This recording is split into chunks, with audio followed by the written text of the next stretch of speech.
righty, my next guest today here on the AFC podcast, I want to give a big warm welcome to Miss Michelle Stuper.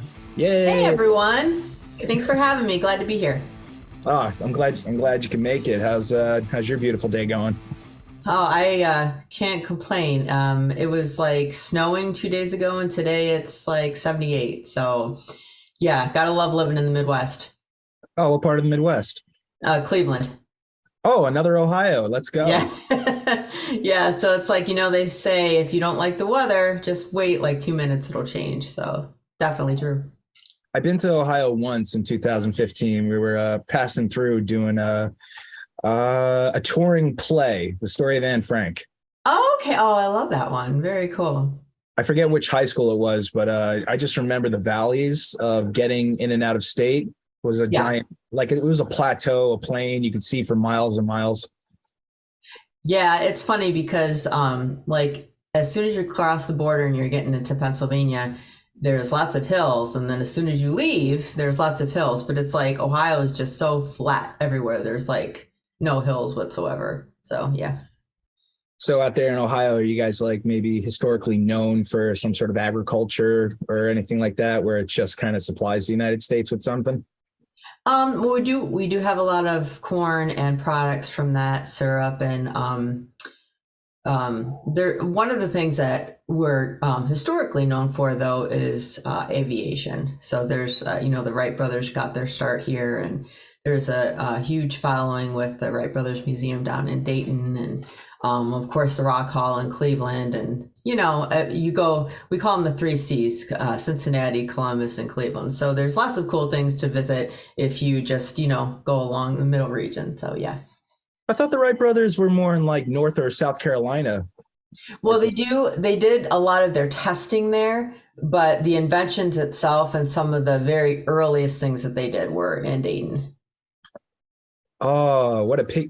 Oh, man. The Carolinas are piggybackers. They are, yeah. But yeah, if you ever end up in Dayton, you should visit the Wright brothers. It's a pretty cool place. Yeah. Back to Dayton, Ohio, because that was actually the name of the city where we performed Anne Frank.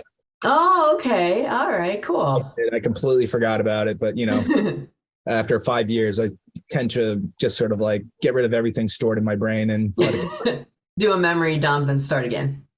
Just like everything else. Yeah. Clear. Yeah, exactly. Kind of like Inside Out. I don't know if you're familiar with that Pixar movie, but yeah. Exactly the name of the movie I was trying to remember the other day on a podcast, because we had a lady come in talking about her experiences, because she was always such like a shy, timid individual, but she has experience in writing books, but for some reason, like she's hyper introverted, Mm-hmm. And I just tried to like remember Inside Out, because I literally forgot the name at the moment, that she was kind of like that purple driver at the head of the wheel. Yeah. Yeah. She, I love that movie because it's very accurate as far, mainly for the personalities of kids, because, it's more simple when we're children, but, yeah, that movie really hits a lot of things spot on. And I don't know if you knew, but they actually had a lot of psychologists and brain specialists that they consulted when they were making that movie, so they could really figure out the main emotions that people have and like how they coincide. And so, yeah, it's they really put a lot of research into it. It definitely showed in the project, because like one really cool scene was how they had to turn themselves into like objective shapes and then two-dimensional shapes, things like that. Yeah, when they got locked into the room. Mm-hmm. Yep, for sure. The defragmentation. Oh no, it's like they really figured that out. So yeah, I love that movie. It's amazing. And my daughter, she goes through these kicks where she likes to watch the same movie like every day for like a certain amount of time, and then she's over it. But we had an Inside Out kick, so like I have that, basically the script like burned in my memory, because she watched it every day for like a month and a half. I'm like, oh, okay, great. Can we watch something else? No, I want to watch this. So it's like, okay. My sister went through that exact same phase. I think when my niece she must have been just barely 1 or 2 years old, but she was obsessed with Zootopia. Oh yeah. Yeah. And then I started watching it and then I became obsessed. I'm like, Yeah. like, like your daughter is absolutely right. This is a fantastic film and you just want to kind of sing. And like Gazelle, my favorite singer of all time, definitely. Oh yeah.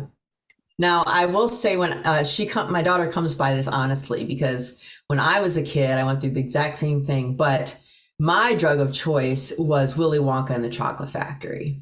I The just could original? not, what's that? It must have been the original. Yeah, the dark one. And I just could not get enough of it. I just watched it every day. And my mom was so sick of it, but still one of my favorites to this day. One thing I learned while I was actually doing that play on tour, we got to have dinner at our lead actress's house. I think it was somewhere in Connecticut. And, acting was always a topic at the table. And I learned that like during Gene Wilder's time, he was actually the highest paid actor in Hollywood. I believe it. He was definitely a huge talent. Unfortunately, there's a big hole in the world now from where he was, but it's funny because I remember watching him in Blazing Saddles too, and it's so funny seeing like complete 180 with his character. Well, Do you remember that movie, of Blazing course. Saddles? Yeah, no, Yeah. I have everything Mel Brooks ever on DVD. Oh, for sure. I've For seen the sure. 12 chairs, and of course, Spaceballs. Baseball's Young Frankenstein. Not Yep. many people know it, but I think he directed Little Rascals, and he also the other one I was going to try and say, like the original Muppet movie. Oh yeah. He played the evil doctor. Did he really? I didn't know that. Yeah, he played and of course you got the original producers where he was the Nazi, and in the Muppets he played the evil doctor, where his like line is like say goodbye to the frog kid, and Miss Piggy's like, why should I? Because in a moment he's not going to know the difference between you and kosher bacon. And then Oh, I love that. That's hilarious. and then all of a sudden, big fight scene, Miss Piggy versus everybody. She whoops them. And I'm sure she does. oh yeah, like shout out to Nino, because if people have been listening to this podcast, I mentioned Nino a bunch of times. That was actually Miss Piggy was his favorite actress of all time. Okay. Yeah, it was a beautiful story because before Jim Henson had passed away, his wife was actually really good friends with Jim Henson, and her name was Mary Novelino. And she informed Jim Henson that Miss Piggy happens to be her husband Nino's favorite actress. So every year for Nino's birthday, he got a new special type of photo shoot of Miss Piggy, like just for him. Nice. That was autographed and had a kiss on it at the same time. Aw. And, That was his muse. that was his muse, and we believe it was Jim Henson that actually did all of that work special just for Nino's birthday, because it stopped happening the year after Jim had passed away. Aw, that's so sweet. Bittersweet, but that's so adorable. What a sweet human being that guy is. Oh yeah, for Nobody sure. nobody does that. That's the nicest thing in the world. Yeah, it's a very rare quality. So out in Ohio, was there any I know the answer, but was there like a famous movie that you really liked that was ever made in Ohio?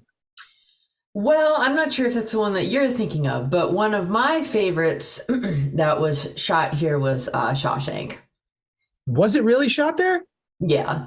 Oh no, I wasn't going to say that. I was thinking of another one, but please do tell. Where did that take place? So they use the Mansfield Penitentiary for a lion's share of the prison takes and shots that they used.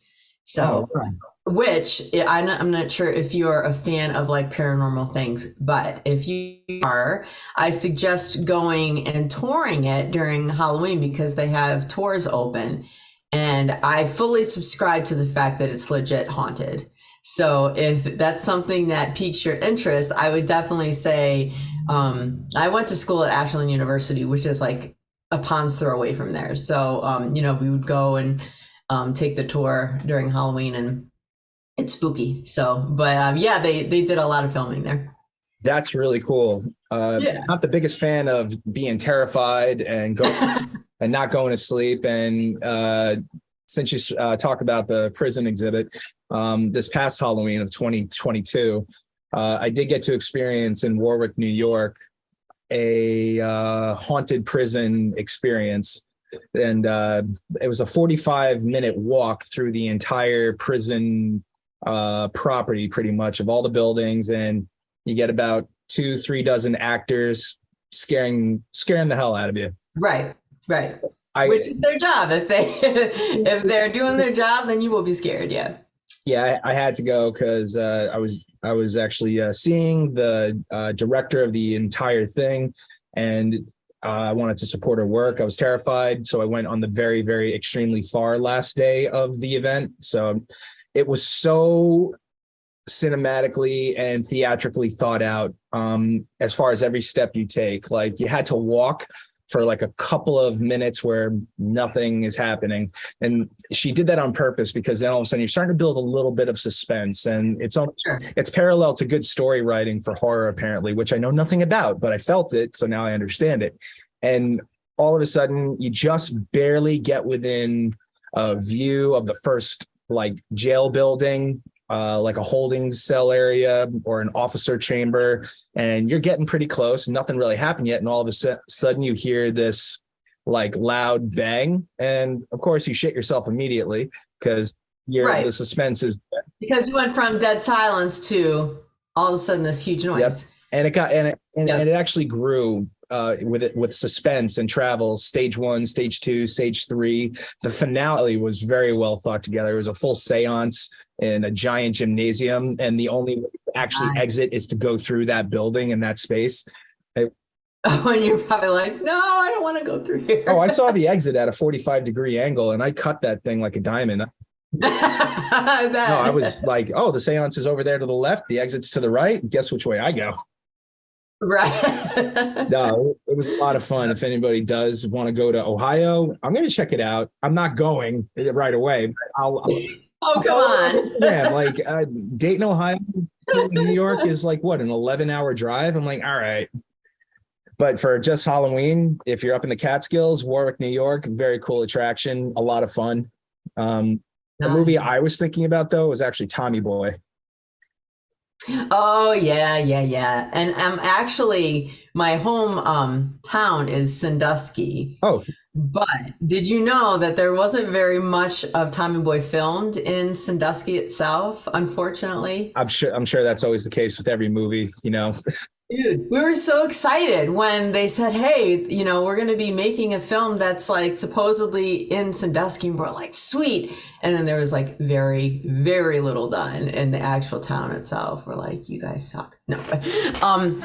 Also, another, with the prison thing, another cool place to visit is Alcatraz out in San Francisco. I don't know if they're still running tours, but that was where Al Capone was serving his time for quite a while. So that's a pretty cool place to be. And then, you know, there's like different stories about if, you know, people that would like try to swim and get away, and, you know, if they made it or not. But, you know, you're not really sure what to believe. But we had some buddies that lived in San Francisco, so we did the whole San Francisco, you know, landmark tour thing, and that was one of the things that we went to. So it was pretty interesting.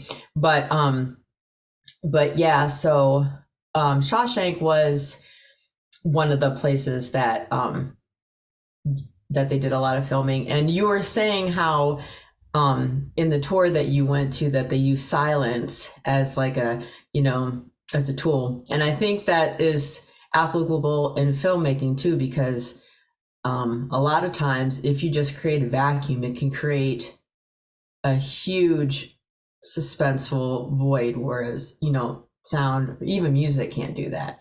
So J.J. Abrams did that in his Star Trek series. He used that as a very powerful tool in some of the space scenes where they were showing ships going everywhere, and then all of a sudden there was just nothing. There was just this huge nothing, like no sound whatsoever, and it was very powerful, especially when, you know, you're hearing like all the weapons going off and you're hearing suspenseful music, and then all of a sudden you have a, you know, multiple second period of just absolutely blank nothing. It really kind of plays with your mind, especially in this day and age when, you know, we're just bombarded with media. So yeah, it's a very powerful tool to use. I know that Mr. Rogers always used to say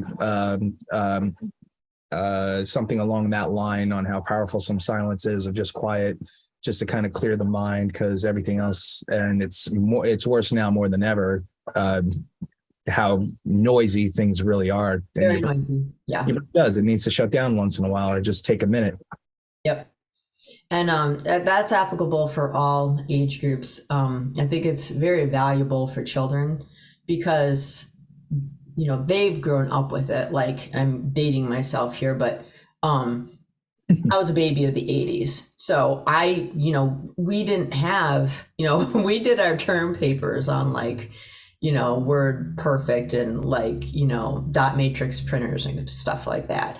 So, you know, we didn't have cell phones. We didn't have the internet and things like that when I was growing up. But, you know, our children, they were just born with it. And so I feel like being able to just be present within yourself, whether it's with meditation, whether it's prayer, if religion is your thing, or if it's just sitting doing nothing for a while. I think it's really important to just unplug and say no to certain things and just be with yourself. Have you ever experienced like maybe implementing that into a routine where you got to just like put yourself into sort of like hibernation mode or silent mode? I do. When my kids are at school, I try to block a certain amount of time per day. That it's not very long, but a time where, you know, I'm not checking emails, I'm not cleaning, I'm not doing tapes, I'm not on set. All I'm doing is just being with myself, and, you know, maybe I'm just taking deep breaths, or maybe I'm thinking about things, or maybe I'm taking a walk, but just finding a way to just be present. It's harder than you would think it is. Like we're just so used to running around and doing things, or if we're not running around, we're glued to our devices. But you'd be surprised at how much you can learn about yourself when that's all you're focused on. No, like the first time I ever really experienced meditation, it was called mindful meditation. Mhm. And I was pretty much, I don't know if I was completely like almost done with my first book at the time, but I do remember that while I was actually like towards the back end of like the whole process of mindful meditation, I don't know if there was a question that was asked that kind of just triggered that like spark in my mind, but I had like a key vision that I incorporated into my book that kind of summed up the almost like the moral of the story. And I don't mind sharing that.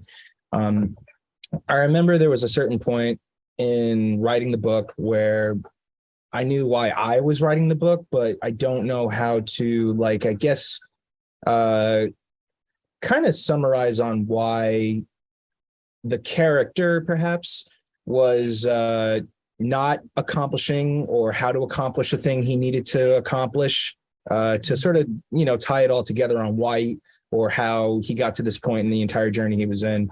So I remember a silly thing that I wrote in the beginning of the book where I was skimming around the topic of faith and the size of a mustard seed.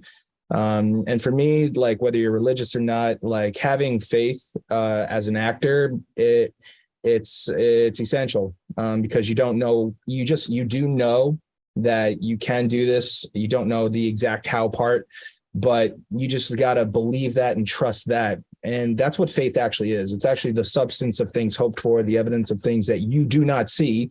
And you do clearly have a vision, and the substance is known as faith. So I snuck that in the book.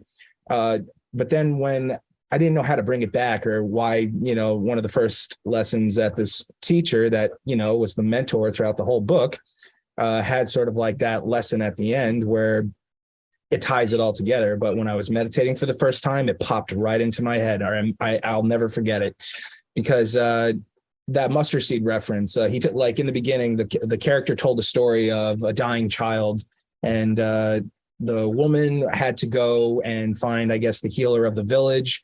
And I think if I remember correctly, that you have to actually make some sort of, you have to like make medicine within a house that never had death before, something like that. And it's very symbolic. It's very layered, but in the book, it might click. I don't know, unless everything only makes sense in my head. But when I had the vision, I actually incorporated basically what exactly did he say. So the woman in the book, basically at that time, her baby was dying, and she knew how to save the baby, but she didn't know where to find that mustard seed. And it's actually, I think if I remember correctly, it's like, I don't know if it's a mustard village. I didn't get that detailed, but it's like everybody has mustard seed in their homes. It's just like you're going to have water in your homes, you're going to have flour, all these things, but you'll never find a house in that village that did not have mustard seeds. So the catch was you have to find seeds in a house that never had death in it before. So basically, this woman's in a panic. She searches the whole village, and that was actually the moral of the story. And that's what actually clicked, because I was never able to complete that story. I just know that when you're given some sort of urgency, especially in acting, and you don't know what to do, you panic, Yep. So what that story actually does tell, and I don't think I've ever shared this before, like with the public, the book hasn't even been, I never published it. I just kept it in a hard drive somewhere, saying whatever. What actually that woman failed to realize, and what I discovered while meditating, is that your baby is dying. Okay, that's basically, don't throw the baby out with the bathwater, they say in acting, and I'm almost positive that's why I had a baby scenario in the book. We do know that we knew the rules that you got to go get mustard from a house, but there's mustard inside your own house, and the baby's not dead yet. So that was actually the clicker that I discovered while meditating, and it actually helped me sum up the real lesson of that book, because everything else is a complete distraction. And everybody now, good, you don't have to read the book, because that was the moral of the story. Like I was gonna say, you just spoiled it for us. No, this is a book. This is a book that I never. I just wrote it as a therapeutic thing, like Mar Wenkall, when that documentary first came out about the guy from Kingston who got beat up, and then became a really good movie with Stephen Carell 10 years later. Got to check that out. But it's but the story is so detailed and so layered, where that's just one little thing about the hero's journey. It's got absolutely, everybody else has their own thing to overcome in that book. And there's dozens of characters, all actors, all like regular people in New York, culture set in 2012, that have to overcome certain things. That it's very rich. And I don't know. I've always thought maybe publishing it, but I don't know. I'm really shy. And when it comes to being, totally should, because it's a very, even the small part that you shared with us is it's very riveting, and I feel like a lot of people could take away a lot from that. Yeah, I know. I just there's a lot of it's so symbolic and realistic, and it's a cake. It's a mousse chocolate cake. Like, it's rich, right? It's an acquired taste, though. A lot of people with a book like this, they're going to be very prejudiced, judgmental, because it really is an accurate picture of especially society of that time.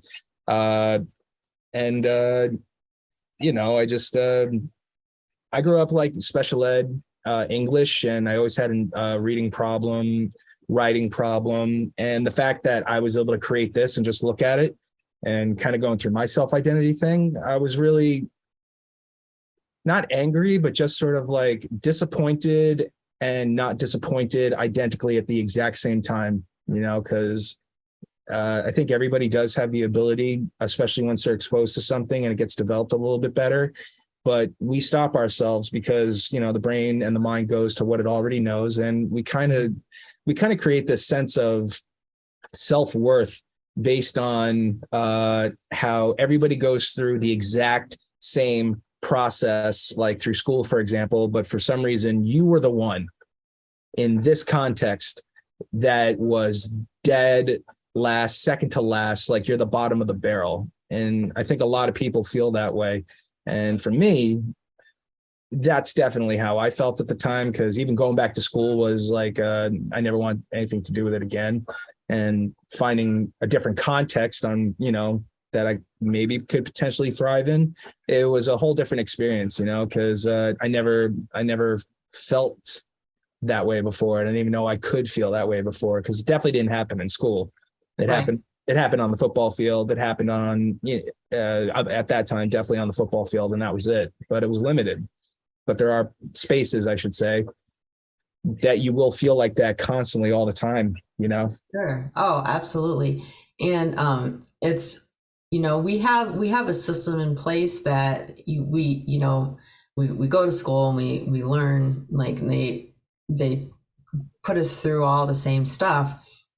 But inevitably, since we're all so vastly different, I think it's important to, when you were going back to talking about having faith, religious or not, and trusting the creative process, because you never know where it's going to take you. And it's very important to value that unknown and not be scared of it, because there are some people that are like, well, I don't know what's going to happen.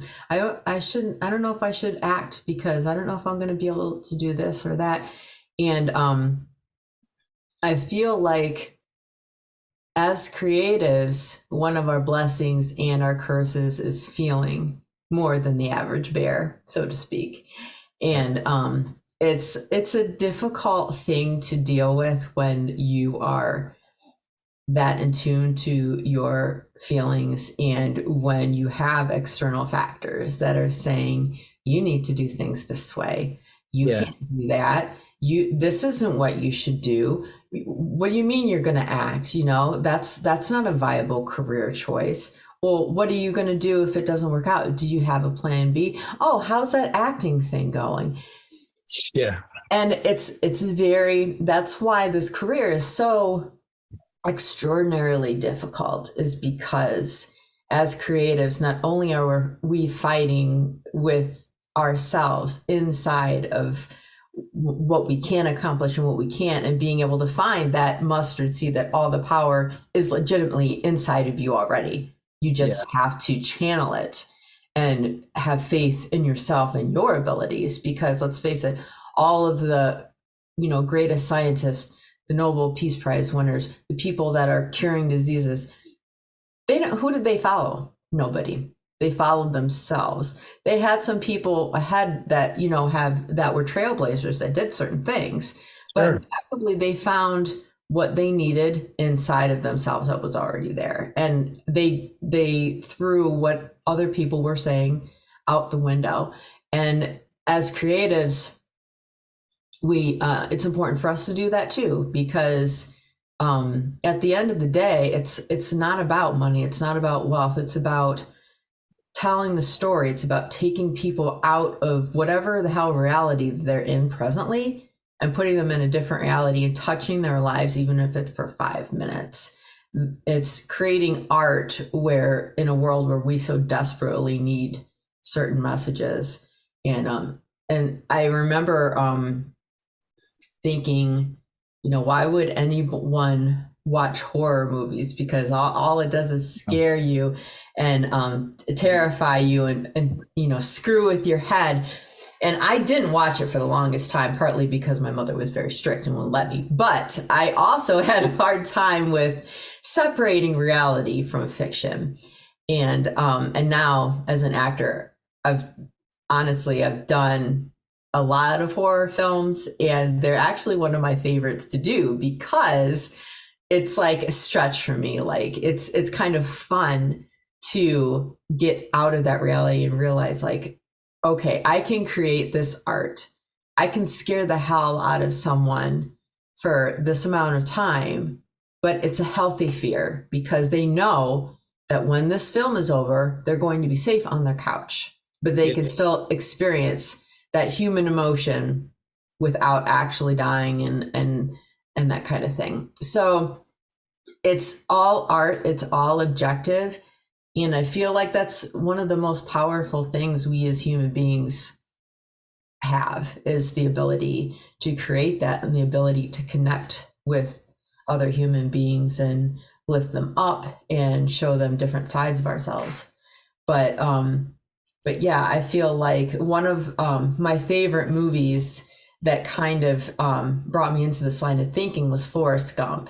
It's still one of my favorite movies to this day, and and Tom Hanks is my favorite male actor, but it's not because it was well done, because it was very well done. It's because it told the story of someone who very easily just could have rolled over and said, I'm not the most gifted person in the world, so I'm just going to do what society expects me to do.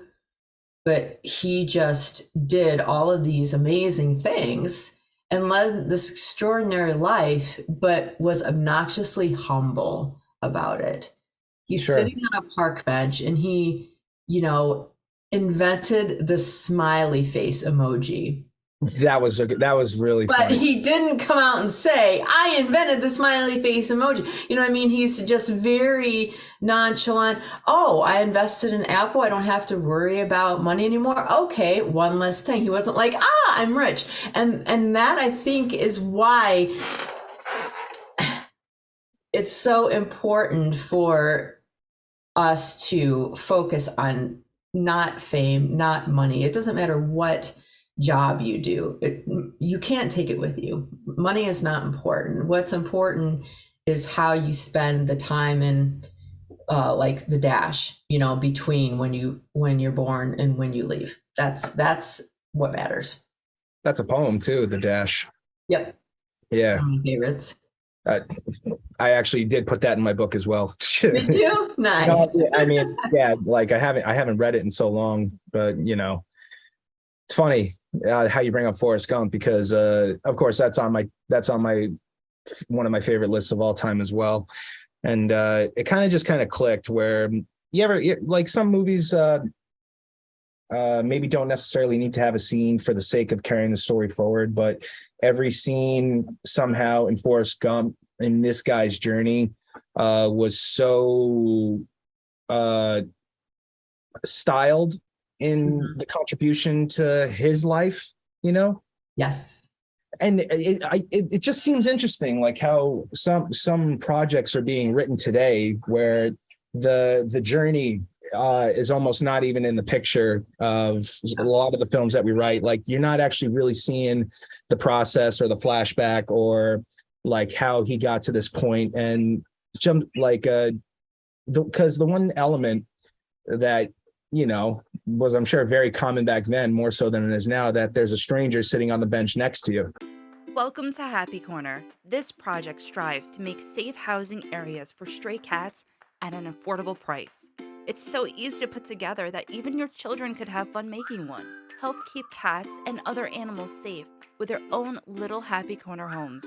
You can help this project become a reality by donating to the GoFundMe page.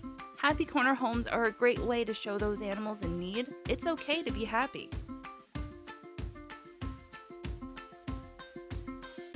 Like, that's stupid simple, but I think that's the most relatable thing, literally, because we have all experienced that one thing, but never could we actually imagine how he got there or why he's there. Right. It kind of takes yourself out of the equation. And that's what I really loved about a lot. Most of the writing in the 90s was really sweet and good. I truly do believe that when it came to filmmaking and storytelling, where writing was actually fun and good. And when you were speaking about Forrest Gump, all of a sudden Dumb and Dumber popped into my head because, well, I've never really quite made the connection, but there was such like the original Dumb and Dumber was really dumb, but it was so well written that it just showed their story so so well on their journey of adventure. Like, it just kind of made me think of how adventurous their journey was and Forrest Gump's journey was, in the parallel. And I like the relatability that in that level of creativity was just a different form of execution as far as comedy style actor, and like a very well drama comedy actor as well, like Tom Hanks, because when he did Big, things like Forrest Gump, he actually does have like a comedic, a comedic bone in his body where he could like incorporate that into his work very subtly, And then you got two guys like the huge dumb guy, which they're not dumb. They were both very good actors, but Jeff Daniels, I told the story a couple times, but like he's an actor, but he kind of did it in a way that parallels in a different way Tom Hanks, because he is that type of actor, but he could actually do and execute comedy in such a very stylistic way. Sure. Oh, sure. And like Jim Carrey, being the type of just like makes you crack up. Basically, he can just make a face and just make you pee yourself because he's just so daggone funny with he's just like a living cartoon. But I think both of those stories, I think that the parallel endearing part was that all three of those characters blindly trusted the process, because they, none of them were all that, they weren't noble. They weren't like these crazy intelligent Einstein people, but they did these amazing things because they just did what they were supposed to do, just trusted their instinct and trusted the process. And we don't do that enough these days. So I feel like that's the parallel between those two. And I think that's one of the reasons why it was so popular, is because we didn't realize that was our take on it, but we're like, yeah, they just did their thing and didn't really think too much about it. It's more about the character process, and not so much the actors and the dynamic of them. Right.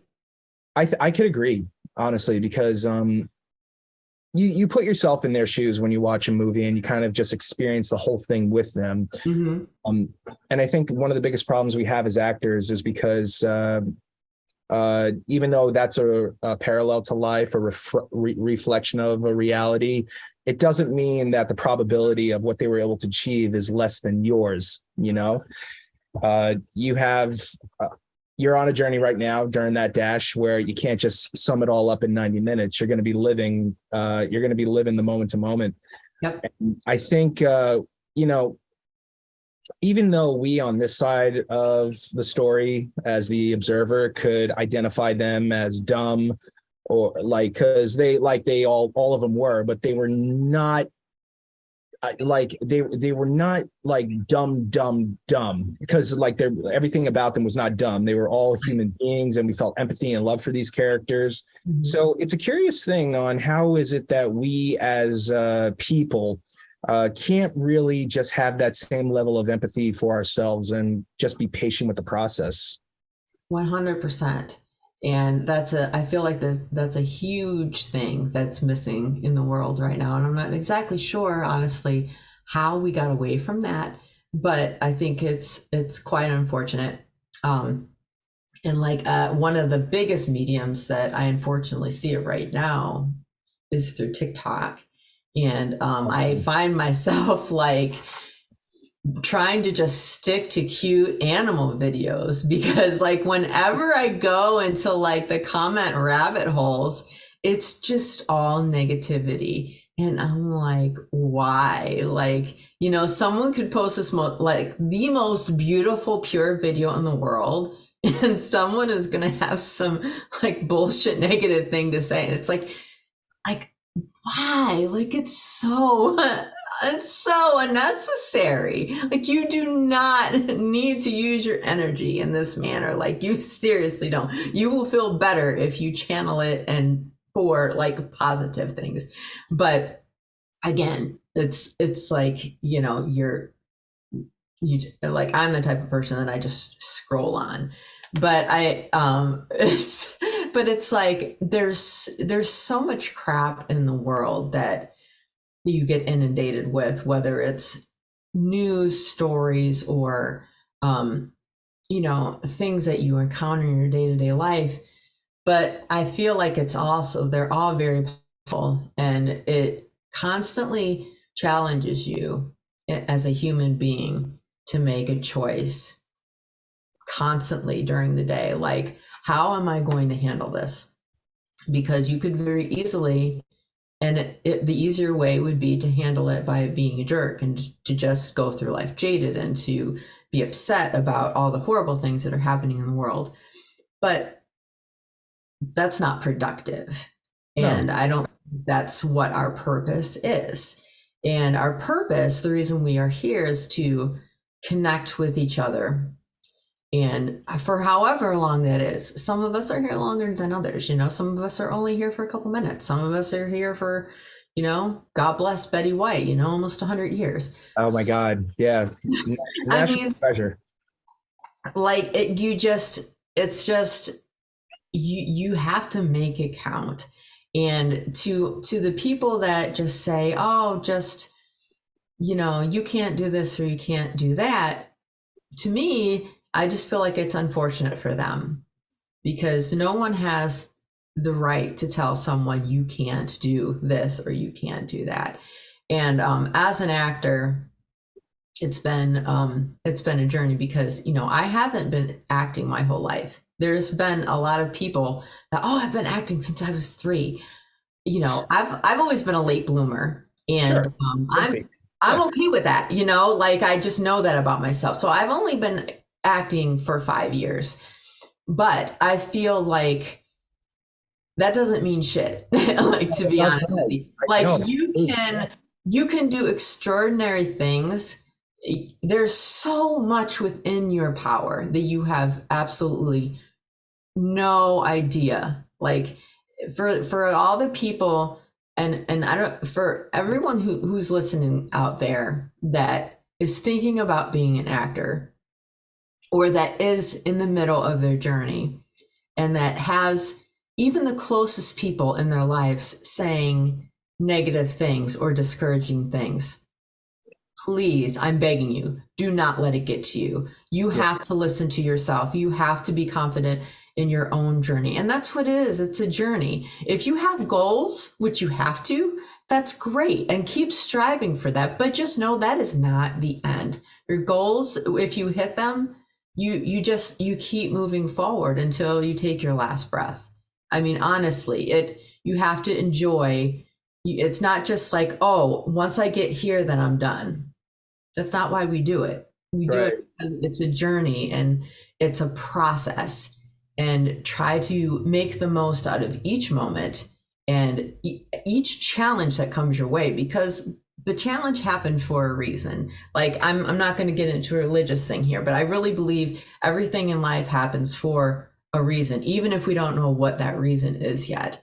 So take that challenge and work with it the most that you possibly can, and make it work for you, or make it work for someone else, and make that a valuable thing that happened to you. Because a lot of times, when we're faced with insurmountable things, if we come out on top of that, I mean, that's just an amazing thing. I mean, especially with like health problems, someone says you have cancer.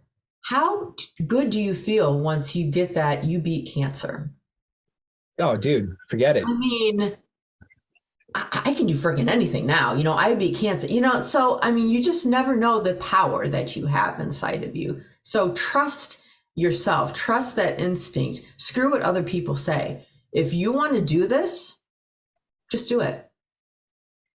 I'm glad you kind of touched a little bit base on the journey in that statement, because life is a journey. And when we parallel like life and art, and how film and just 90 minutes of it, we experience a journey in theirs and related to it in just that 90 minutes.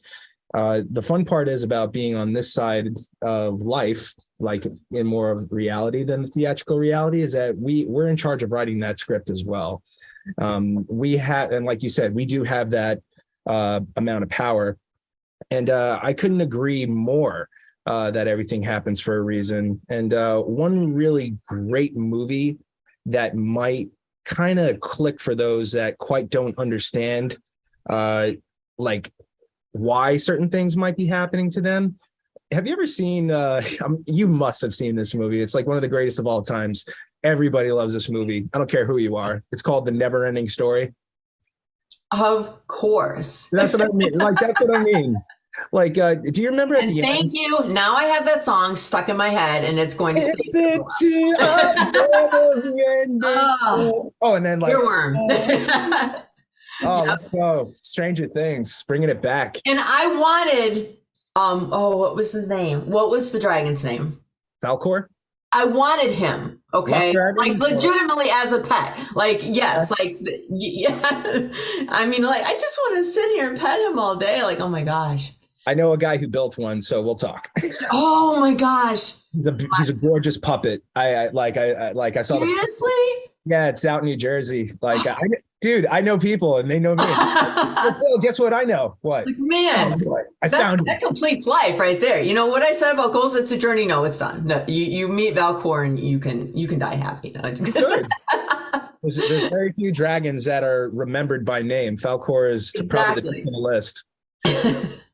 What I did want to say, like, is at the very end of the movie, you know, it starts like it's a story within a story, and then you know it brings it all back to people writing their own story, basically.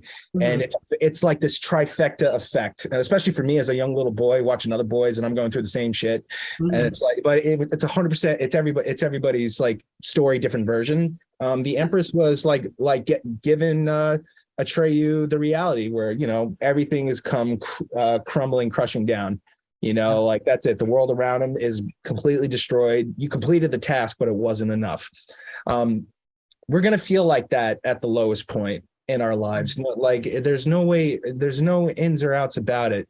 But it's not the end of your story. And one thing that kind of like gets me out of that funk, out of that depression, because I'm sure everybody's experienced this where like you just say it to yourself.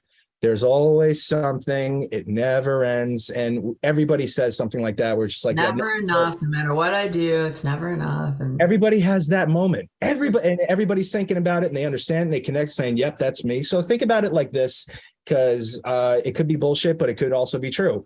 What if there is somebody out there somewhere that actually is reading your story?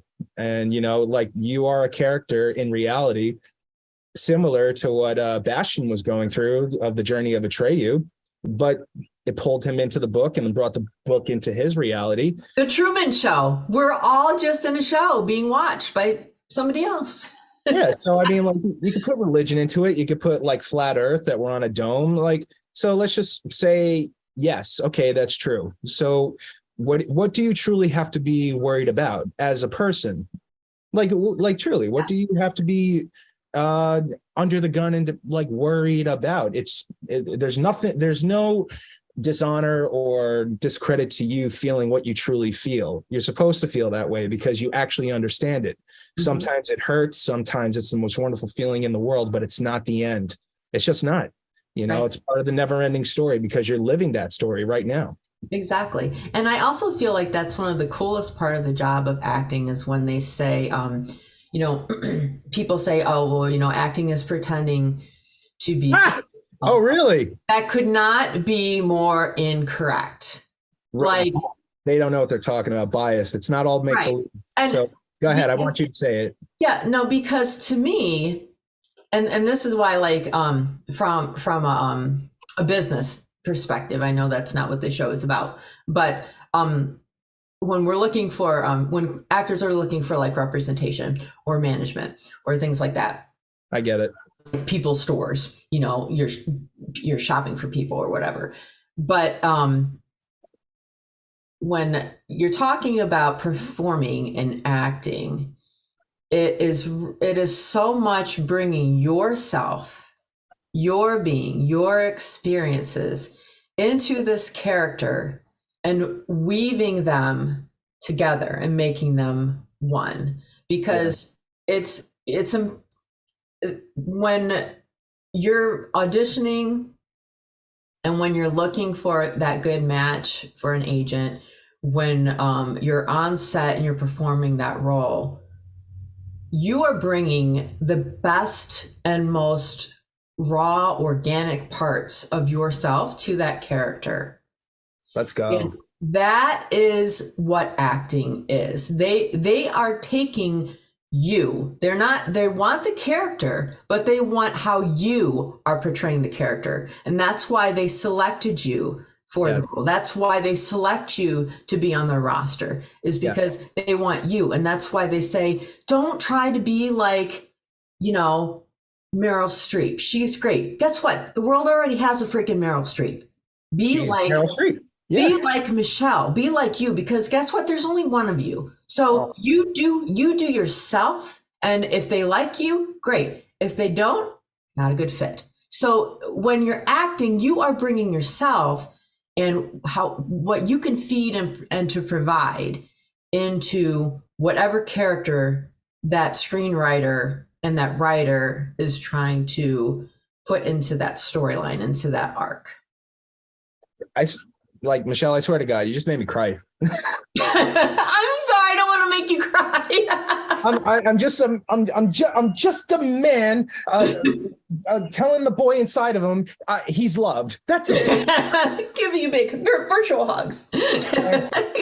No, but you hit the nail right on the head. I'm glad I heard it out loud, because it's like I say these type of things to myself, like positive affirmations. Not really. I just know bullshit, and those are the and that thing is just not one of those things, because I know I'm right. But you just said it, and I'm like, she's right. That means I'm right, and that means I knew it. Thank you. No, truly, I'm so glad you said it. But honestly, that's the beautiful thing about a lot of things when it comes to this art form, and why people should not get discouraged, especially with the casting process. There's no discredit to you not being casted, because they're just it's just going to give you an opportunity to perform the thing that is essential to the role, that just happens to be another project, and that's about it. Honestly. And there's a lot of takeaway. And you really get to, be the best version of yourself, just at a different point in time. Mm-hmm. Don't make it about you saying, I'm the one who needs this. I'm the one who wants that. That doesn't really have any business being on the stage or carried into the room, because you can't use it when you actually perform. It's all about you. In acting, you're the most important person in the room is the other person in the room. So if you're bringing that you-ness into this stage, it's not going to serve the story. And then it's the purpose of why everybody else is there, including yourself. Mm-hmm. And that's why they always tell us, when you're performing, think about the stakes. Think about what you want from the other person, what's happening in the other person, your backstory, because it has nothing to do with you. It has everything to do with what will happen if you lose this argument. What will happen if this person doesn't understand what you're saying? What will happen if you're not able to save the patient? What will happen if, you weren't able to convince the jury and this murderer gets off? It is all about the world that is around you, and the story that you're creating. You're 100% correct. And even for doing this for 5 years, you really seem to you get it. No, I'm just a good actor. I'm just bullshit. I don't know what I'm talking about. That ain't bullshit. That's real talk. There's probably going to be people leaving comments because of disqualified. Belay the bullshit. That's not bullshit. Belay that. This lady is full of crap. She doesn't know what she's talking about. Hashtag full of shit. Belay. Right. Yeah. So it's like a double negative. And it'll be all over TikTok, because that's where all the negativity is. It's just with the parallel saying, hear these people just talking shit, not knowing what they're talking about. Oh, by the way, just kidding. Right. Exactly. 2 million views. Let's go. Yeah. We just went viral. Yeah. Because that's important. Strive for that. I don't know. It's not vanity, but I mean, it's nice to have a song written about you, but like, what's the point of like, somebody seeing, you a million times? Like, well, I like it. Is that just, it's just a number. It's like points on like on, you ever play asteroids where you get in a high score or anything like that? Dude, you're talking to someone from these, of course. Exactly. Like, that's why I chose, like, I was going to say Pac-Man. Yeah. But no, same concept. Like, you kind of feel like maybe there's just sort of like, it's more of like a validation of your idea of your self-worth, because you just, it's too much about, even with that, it's too much about yourself. Yeah. Ugh. And it's just feeding insecurities. That's all it is. It's You're just absolutely right. giving you a sense of worth that makes no difference whatsoever. It doesn't exist. Yeah. That's unfortunate, because we're actually really missing them being at their fullest potential. We're actually operating as a society in a shortage and a deficit, because that person is not really quite like themselves, because they got a false sense of reality truly about themselves. We're just getting this, I don't know, version of themselves where they're not really in the moment. They're about that, Right. And if they just took some time to separate themselves from all that crap, it would be so different. But, unfortunately, this is a society that we live in. And the thing that social media that's supposed to be bringing us together is doing the exact opposite. But it's, unfortunately, it's the current reality. And, we can use it as a tool, and we can realize, okay, this is really how it is. How, if I want to make myself a better human being, how, if, for myself and for other people, how do I do that?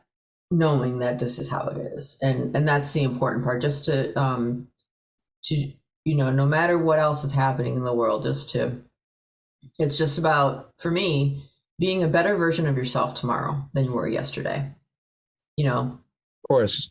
As just a living, breathing person. And if something that I do can help you be a better version of yourself than you were yesterday, then I've done my job. That kind of that I didn't want to wrap up too soon, because one thing that we do at the end of every show is something similar to what people can do for others. And like we always ended every show with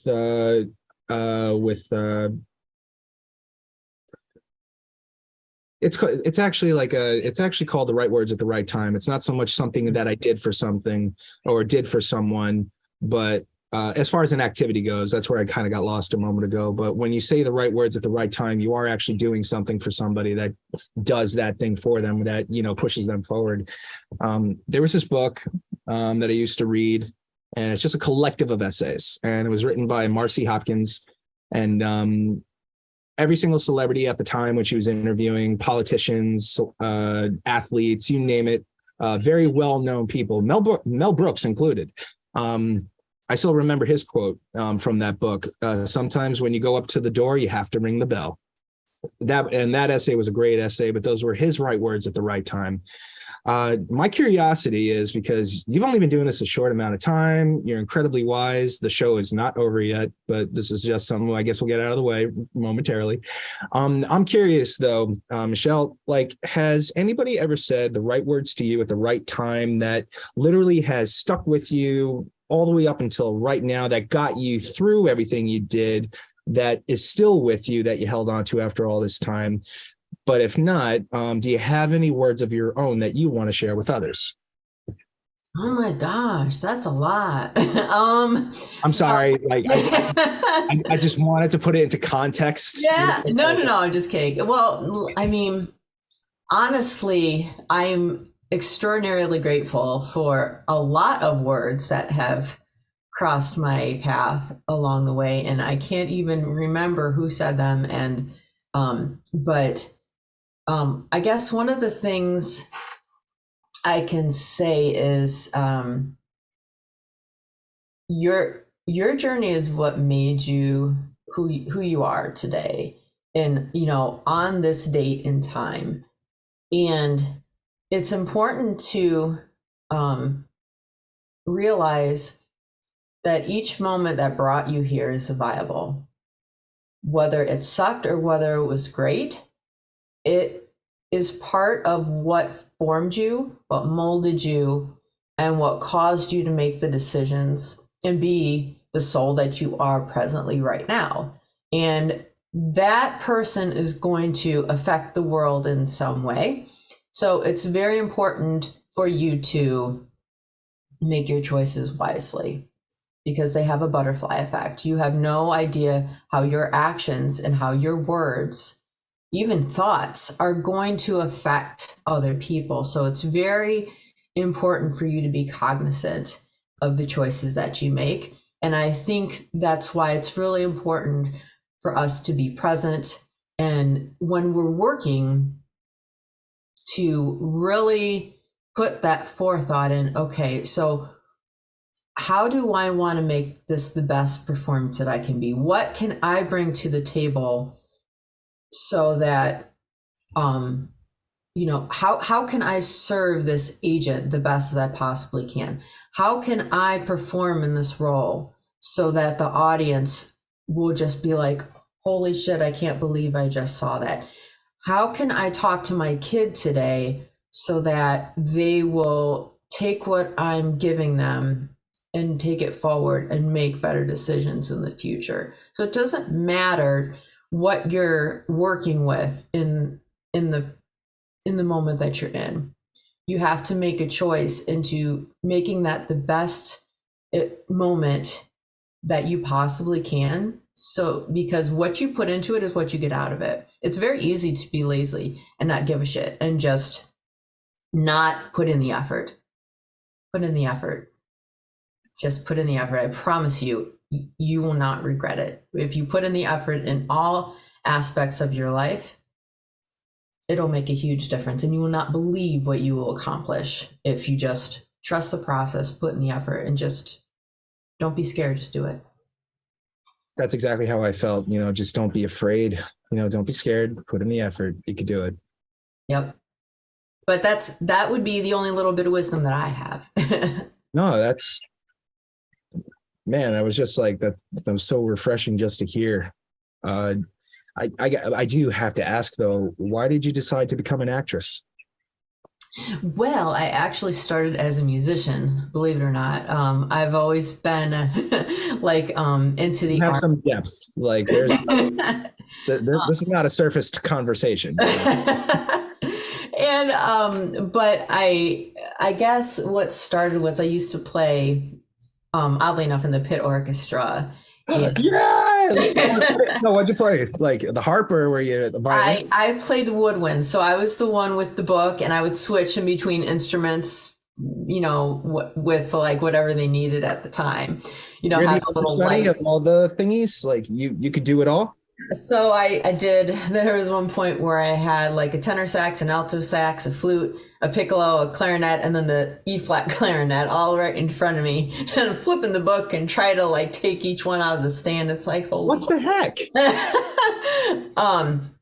But you mentioned Fiddler on the Roof, which is one of my favorites, and that was actually one of the ones that I was in the pit for. And I would look up on the stage and I would say, it would be really amazing and a blast to do that. But I was like, well, I love music, so I just stuck in my swim lane.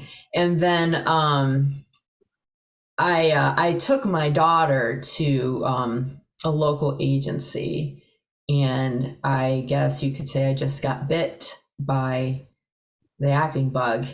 And you know what they say, once you get bit, you're sick for life. Yeah, you're infected.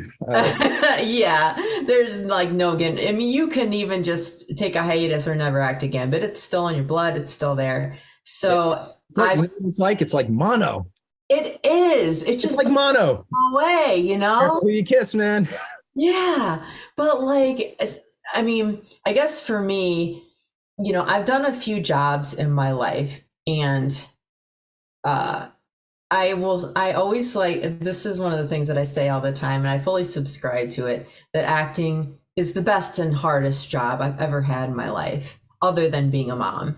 And I feel like it's because it's so challenging as much as it is rewarding. And you really have to want it bad in order to stay with it. But I think that's one of the blessings of it, is that those of us that stay with it do it because it means just a shit ton to us, and we're so passionate about it, and it makes us so happy, and we want to pass all of these gifts that we can on to other people. We want to share our stories, we want to educate, we want to make art, we want to just, color the world more than it already is. And I just think that's a really glorious thing. This is a beautiful conversation, man. No, this really is. Like, if I have, I have very little expectations on what to truly expect from the conversations, but I'm like, the past several guests, I've been getting goosebumps every time, because I hear it in your voice, the passion, the love for the game, the joy, the excitement. And I really think that's everything that, people need to hear, because it's really, you can't be on this path alone half the time. You got to have, hell no. no, I mean, like, it seriously does. It could drain you dry. Sometimes you really need that sense of community, or it's like, I'm not in this alone, because people are going through something very similar. Oh, sure. You'll sit on the couch and you'll have that rejection letter in front of you. Oh, your audition was great. It was so great that we chose another artist. Oh, we really appreciate you auditioning, but we decided to go in a different direction with another actor. And it smacks you in the face. And it's those times when you're like, okay, push. And it's real easy to not, but if this is what you want, then you will. And you just keep going, your skin just gets thicker, you keep getting more layers, and you keep going. By the way, you say that to all your guests, so whatever. They heard it from the horse's mouth. They just did. But you're so right. We become so callous, over time. And just like, like words could really leave such a dent, in your heart and in your soul. But if it just softens it just enough for you to be flexible and continue being playful, I think we did our job. Yep. I truly do. Like, Michelle, what's next? What are you working on? What are you going to do? Well, I just finished up a theater production with an amazing children's theater in my area. That was a ton of fun. And then I'm working on some voiceover work and doing a new web series. Unfortunately I signed NDAs, so I can't blab yet, but I just shot a series in Cleveland called Heroin Avenue, which is very gritty. I play a mob boss's wife that runs her mouth all the time. Unfortunately, she's probably going to get whacked soon, so don't get too attached to my character. But a lot of fun to play. And, like they say, our job isn't to book, that's a bonus. Our job is to audition. So I'm constantly auditioning. I'm constantly submitting to things. I'm looking for representation. I'm trying to get SAGgy this year. And, I have some goals that I'm pushing for. And, just every day, just trying to, do some things for, my family, my career, and just, enjoy the time on this planet that I have. I did ask you what your favorite movie was, but now, like, when you had mentioned being in the pit, okay, I got triggered. No, I am, like, in a nice way. But I am truly curious. Like, did you have a favorite, like, maybe play or musical?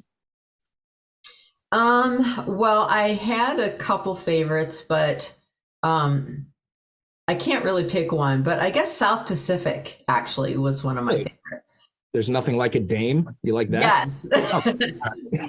My grandmother, like, I grew up literally believing the world was musical theater because no, I did. He's not wrong. No, I'm just kidding. I had no idea what a movie was. You're just like watching musicals like every day. Yeah, because I remember like literally learning what musicals actually were knowing that I've seen in my entire life, I literally thought for the longest time when I was a kid, like, barely in school, like a kid, that's just the way life is. This is what I know. Because every time I go to grandma's house, we're literally watching the old MGM musicals or something. So in school, like every third period, you're going to bust out in a song and dance, right? Because that's just how life works. I still do it to this day. I caught myself singing, talking to myself, and I feel like I drive myself crazy, but it's just like, I even say, Phil, you realize you're talking to yourself. And then I turn to the other side and I say, yeah, I know that. And I start having like a legit conversation, and I try to do like a Bud Abbott and Lou Costello skit just to try to make sense of it all and say, when are you going to stop talking to yourself? The time I stopped giving myself good advice. That's awesome.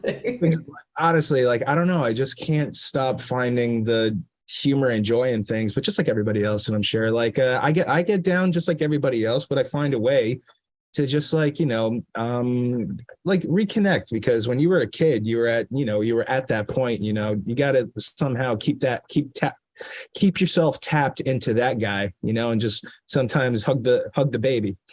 You always, and oh my gosh, stay a kid. Like, it doesn't matter if you're 88, you have to have that kid. You have to stay a kid at heart and have that inner child that is, constantly just sits here and ready to come out, because you'll be so much happier. You really will.